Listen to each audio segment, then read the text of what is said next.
طارق فضل چودھری صاحب press conference تو آپ نے کر لی، لیکن کیا پروگرام تھرو ہو جائے گا؟ آج ابھی میرا خیال ہے جس وقت میں پروگرام کر رہا ہوں اس وقت واشنگٹن میں پاکستان کے اوپر میٹنگ چل رہی ہوگی. بسم اللہ الرحمن الرحیم. بہت شکریہ ملک صاحب.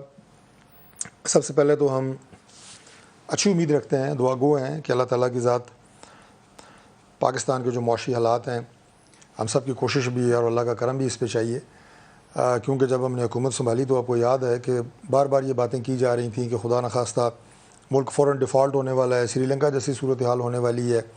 لیکن کچھ کوششیں جاری رہیں، ابھی بھی جاری ہیں، اور IMF کا یہ جو ابھی اس وقت معاہدہ ہونے جا رہا ہے اس سے انشاءاللہ ملک کو ایک سٹیبلٹی ملے گی، ہماری معیشت کو بھی، اور میں سمجھتا ہوں کہ روپیہ بھی سٹیبل ہوگا. آپ کانفیڈنٹ ہیں کہ تھرو ہو جائے گا؟ انشاءاللہ ہو جائے گا، کیونکہ جو مذاکرات ہو رہے ہیں اور جس طرح پورا یہ پروگرام لے کے چلی ہے حکومت، تو وی آر کانفیڈنٹ کہ تھرو ہو جائے گا. لیکن آپ نے جو ابھی ساری یہ گفتگو کی، دیکھیں یہ معاہدہ نہ تو شہباز شریف نہ یہ حکومت کا معاہدہ ہے، یہ معاہدہ پاکستان کا ہے، یہ ریاست کا معاملہ ہے، اسٹیٹ کا معاملہ ہے.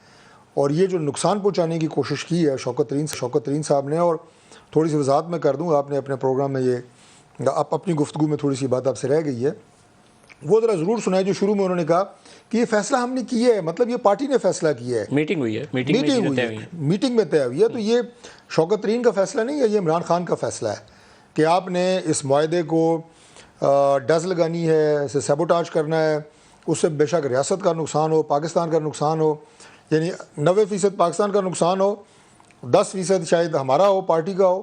تو اس 10% کے لیے ملک کو بھی انہوں نے داؤ پہ لگانے سے گریز نہیں کیا.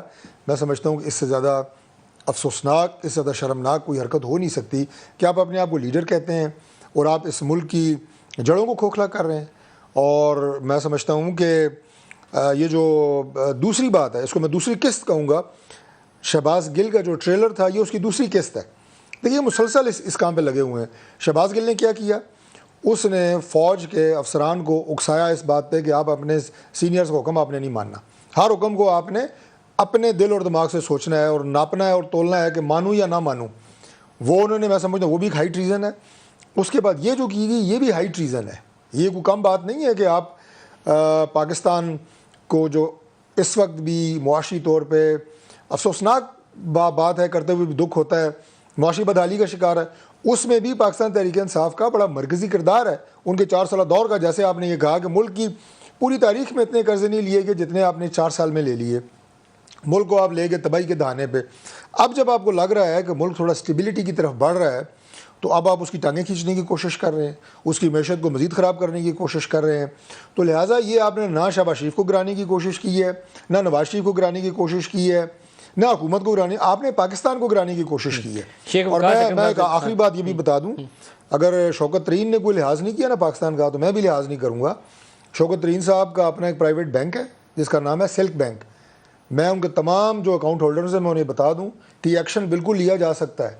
اب وہ شاید اس کے بالکل ایکشن لیا جا سکتا ہے. اب وہ اکثریتی شیئر ہولڈنگ کے مالک نہیں ہیں. میں کو ہوں یا نہ ہوں، نہیں آپ میرے خیال بینک بیچ چکے ہیں. میرا نہیں خیال، میری معلومات، مائنورٹی شیئر ہولڈنگ، آپ کی معلومات میرے سے زیادہ ہیں، لیکن جو میری معلومات ہیں میں نے سامنے رکھ دی ہیں کہ ان کی اس طرح کی حرکت کی پاداش میں ان کا بینک بھی بند ہو سکتا ہے اگر ان کا ہوا تو.